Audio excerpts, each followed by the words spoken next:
Hey everybody, it's Neil, and check out what I have here. I have a Blackstone grill. Sorry, my angle's a little bit off, but what I have here for it is a mat that goes under it. So an under grill mat for the outdoor grill. So it's currently in the shed here, ready to go outside. But I'll show you guys it here. So let's open this up and take it out. Boy, it's packed in there good. It comes with a Ziploc. You're never getting it back in there again, just so you know. So, okay. So that is it here, and this is, oh, it comes with its own little bag. Don't know why it had that other plastic bag there. Okay, so this is it here. So it's a nice black kind of rubbery top, so that'll be good. So when it gets all the grease and stuff falling down there, and the back is as well.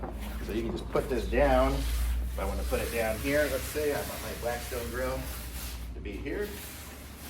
All right, if I'm gonna roll this way, yeah, that'll make sense. Okay. So I would put it there, and then I can roll my grill onto it here. And look at that. Now, oh, you guys can see it perfectly. How good is that? Oh my God, that's awesome. Okay, so look at this. So now, when I'm getting my splatter and crap around and whatever happens, I can drip it right onto the mat instead of getting it on the ground. So when we're doing it on the concrete and stuff, it's not gonna get it all nasty and oily. And then when we're done, we can put it into the bag here. So this bag is fit into. Let's try. I'll show you guys it. So I'm gonna roll it back off. And we will fold this back up. It's nice and thick, it's good. I got some footprints on it. Dusty, dirty right here where I am. Let's see here. So if we fold it, and then, let's see.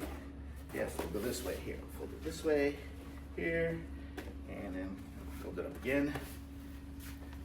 And I think it's gonna fit in here. Now it got nice and small. It's gonna fit in this bag, no problem whatsoever. So super cool, really nice little thing to have. So keeping that with the Blackstone. So we're gonna go out and cook. Thumbs up, love it.